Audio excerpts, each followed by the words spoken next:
اللهم اجعل القرآن لقلوبنا ضياء ولأسقامنا دواء ولأبصارنا جلاء ولذنوبنا ممحصا وعن النار مخلصا وارزقنا تلاوته الحمد لله وكفى وسلام على عباده الذين اصطفى أما بعد. قال الله سبحانه وتعالى: والعصر إن الإنسان لفي خسر إلا الذين آمنوا وعملوا الصالحات وتواصوا بالحق وتواصوا بالصبر.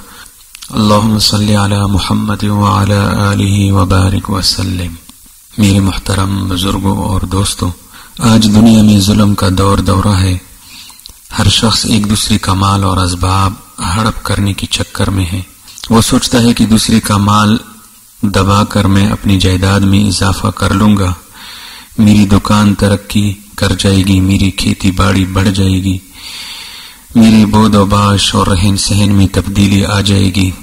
حالانکہ وہ یہ نہیں سوچتا کہ دوسروں کا مال اپنے مال میں ملا کر، دوسرے کا کھیت اپنے کھیت میں شامل کر کے وہ اپنے آپ کو جہنم کی دھیکتی ہوئی آگ کا مستحق بنا رہا ہے. وہ سمجھتا ہے کہ دوسرے کا کھیت غصب کر کے اس نے اپنے کھیت کی مقدار میں اضافہ کیا، حالانکہ حقیقت میں اس نے اپنے کھیت کی مقدار نہیں بڑھائی بلکہ اپنے لیے جہنم کے انگاروں کی مقدار بڑھا لی. وہ باور کی ہوئی ہے کہ دوسروں کے روپے پیسے نہ دے کر اس نے اپنے آپ کو ظاہری نقصان سے بچا لیا، حالانکہ اس کی اس حرکت کی وجہ سے ابدی دنیا کا نقصان اس کا مقدر بن چکا ہے. وہ سوچتا ہے کہ دوسروں پر ظلم اور زیادتی کر کے میں اپنے جاہ اور حشم اور اقتدار میں اضافہ کر رہا ہوں، اپنا معیار زندگی بلند سے بلند تر کر رہا ہوں، حالانکہ اس کے یہ افعال دوزخ کے شعلوں کا لباس پہنا رہے ہیں. آج کا یہ انسان کس قدر نادان ہے. جن چیزوں کو وہ اپنے فائدے کا سودا سمجھتا ہے وہ سراسر گھاٹے کا سودا ہے، مگر اس سے سمجھ میں نہیں آتا اسے دوسروں پر ظلم اور زیادتی کرتی ہوئی لطف آتا ہے. وہ دوسروں کا مال ہڑپ کر کے خوش ہوتا ہے، وہ دوسروں کی جائیداد غصب کر کے اپنی عقل مندی کی داد حاصل کرنا چاہتا ہے اور بھول جاتا ہے کہ اس کی یہ حرکتیں کتنی خطرناک ہیں اور کتنا خوفناک ہے وہ راستہ جس پر وہ چل رہا ہے. آج کا انسان عدالتوں کا سہارا لے کر مقدمات لڑکے، جھوٹی سچی گواہیاں، رشوت کی تھیلیاں کھول کر دوسروں کی جائیداد کو اپنا بنا لیتا ہے، دوسروں کے حقوق پر ڈاکے ڈالتا ہے اور یہ سمجھتا ہے کہ دنیاوی قانون کی روح سے وہ چیز میری ہو گئی تو خدائی قانون بھی میری ہو گئی، حالانکہ یہ اس کی بھول ہے. قیامت تک وہ چیز اس کی نہیں ہو سکتی، اسے اس چیز سے فائدہ اٹھانے کا حق نہیں ہے. وہ اس کے ذریعے جو کچھ حاصل کر رہا ہے سب حرام ہے. وہ جہنم کا ایک ٹکڑا ہے جو اس نے جھوٹی گواہیاں دلوا کر اور رشوت دے کر حاصل کیا ہے. حضرت ام سلمہ رضی اللہ تعالی عنہا کی روایت ہے کہ رسول اللہ صلی اللہ علیہ وسلم نے ارشاد فرمایا: میں ایک انسان ہوں، تم لوگ اپنے جھگڑے میرے پاس لے کر آتے ہو سکتا ہے کہ تم میں کا کوئی دوسرے کے مقابلے میں اپنی بات کو زیادہ بنا سنوار کر پیش کرنے کا ماہر ہو، لہذا میں اس کو سچا سمجھ کر اسی کے حق میں فیصلہ کر دوں.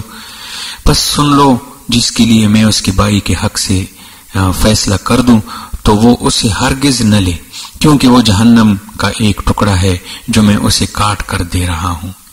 ایک دوسری حدیث میں ہے: من ادعا ما ليس له فليس منا وليتبوأ مقعده من النار. جو کسی ایسی چیز کا دعویٰ کرے جو اس کی نہ ہو تو رسول اللہ صلی اللہ علیہ وسلم نے فرمایا وہ ہم میں سے نہیں. ایسے شخص کو اپنا ٹھکانہ جہنم میں ڈھونڈ لینا چاہیے.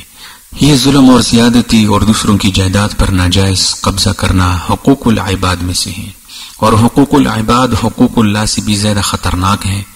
اللہ تعالیٰ اپنا حق چاہے گا تو معاف کر دے گا، مگر بندوں کا حق بندے ہی معاف کرے تو کرے، اللہ معاف نہیں کرے گا، بلکہ قیامت کے دن بڑے خطرناک طریقے سے وصول کیا جائے گا. حضرت ابو ہریرہ رضی اللہ تعالیٰ عنہ فرماتے ہیں کہ رسول اللہ صلی اللہ علیہ وسلم نے ارشاد فرمایا: جس شخص نے اپنے بھائی کی کوئی چیز ظلماً لے لی ہو یا اس سے تعارض کیا ہو تو چاہیے کہ وہ دنیا ہی میں معافی تلافی کرا لے، قبل اس کے کہ وہ دن آئے جس دن درہم اور دینار نہ ہوں گے۔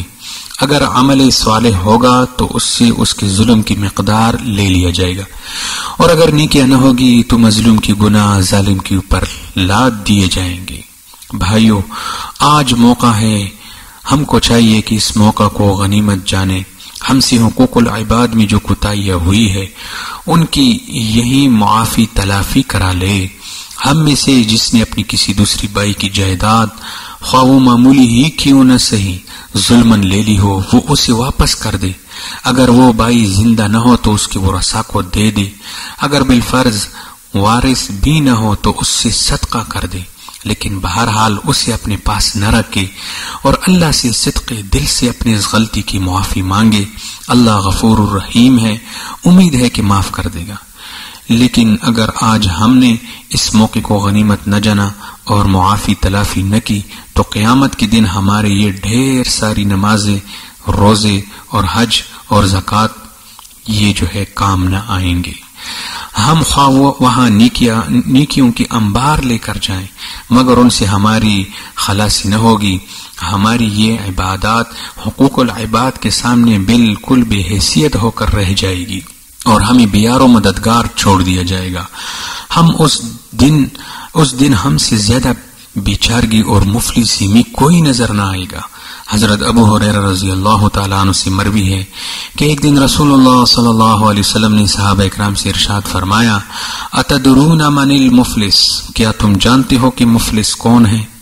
صحابہ رضی اللہ تعالیٰ عنہ مجمعین نے عرض کیا، فینا یا رسول اللہ من لا درہم ولا متاع، ہم تو مفلس اسی کو سمجھتے ہیں جس کے پاس مال اور متاع نہ ہو۔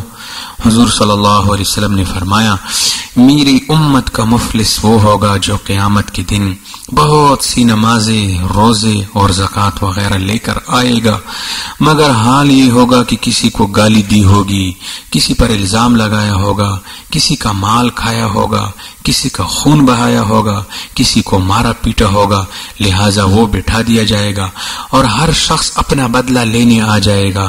اس کی نیکیاں اٹھا اٹھا کر دی جانے لگے گی، یہاں تک کہ نیکیاں سب ختم ہو جائے گی مگر دعوے دار باقی رہ جائیں گی، لہذا ان دعوے داروں کے گناہ اس پر لاد دیے جائیں گے، پھر جہنم میں پھینک دیا جائے گا۔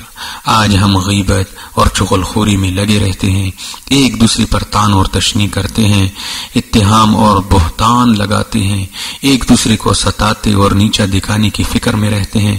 ذرا سوچئے، جب قیامت کے دن ان کے عوض ہماری نیکیاں لی جانے لگے گی تو ہم کس لائق رہ جائیں گے؟ ہمارے اوپر جب ہمارے ظلم کے بدلے مظلوموں کی برائیاں لاد دی جانے لگے گی تو ہم اپنی بیچارگی کی فریاد کس سے کر سکیں گے؟ خدا بھی ہماری کوئی فریاد نہ سنے گا، کیونکہ یہ سب اسی کے حکم سے ہوگا، اور خدا بھی حق والوں کو حق لینے سے نہ روکے گا۔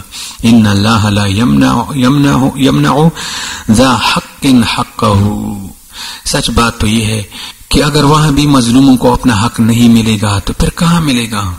اگر وہاں بھی انصاف نہ ہوگا تو کہاں ہوگا؟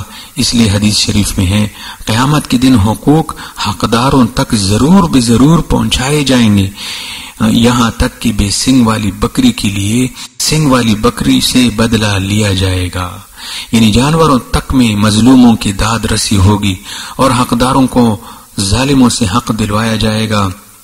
پھر بھلا انسان اشرف المخلوقات ہو کر اور بڑی ذمہ داریوں کا اہل ہو کر اس قانون سے مستثنا کیسے ہو سکتا ہے؟ اس کی گرفت تو سب سے پہلی ہوگی۔ رسول اللہ صلی اللہ علیہ وسلم نے ارشاد فرمایا، جس نے ایک بالشت زمین بھی ظلمن لے لی ہوگی وہ قیامت کے دن 7 زمینوں کا طوق پہنایا جائے گا۔